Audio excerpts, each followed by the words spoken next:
Witnesses appearing before the Commission, like myself, are quite willing to be attacked politically, quite willing to be criticized politically, quite willing to be corrected if we presented wrong evidence.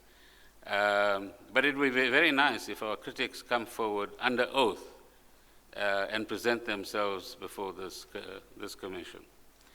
What I'm sure you would agree, Chair, is unacceptable is a tax on families. So yesterday, while we were here, but even before yesterday, there were a whole lot of wrong information about my daughter that was put out in the public domain. And I want to put forward the following for the record.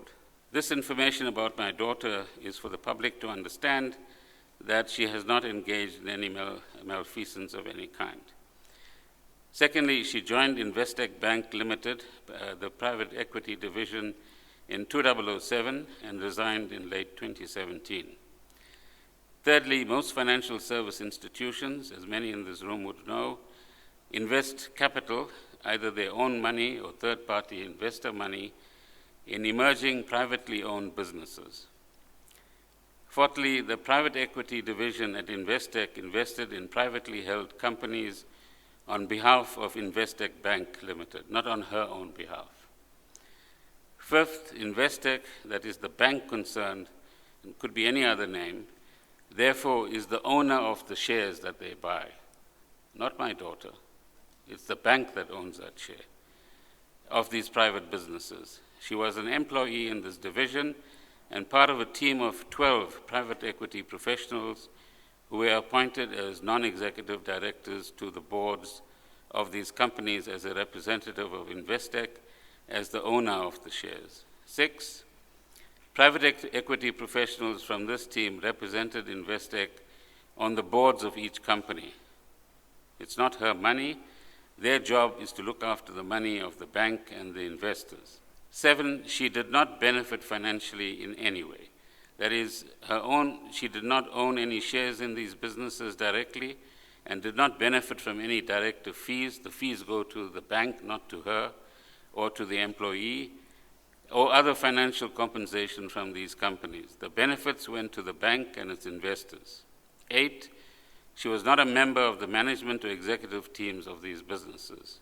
9, none of the directorships of my daughter held were in her personal capacity and were always on behalf of her employer, as I indicated. 10, the allegations of using the relationship with myself to get access to government tenders to benefit these companies is a blatant lie, and these dangerous and unfounded allegations have been made to intimidate and harass my family and myself.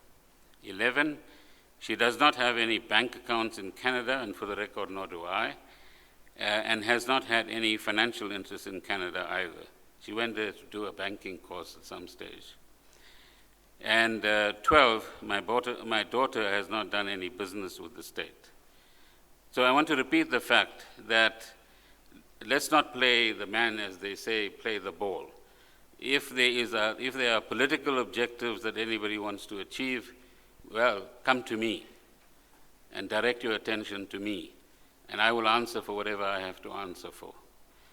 Don't choose vulnerable targets, because that means, Chair, that the witnesses are going to be extremely hesitant to appear before you if we allow these processes to continue without any opposition.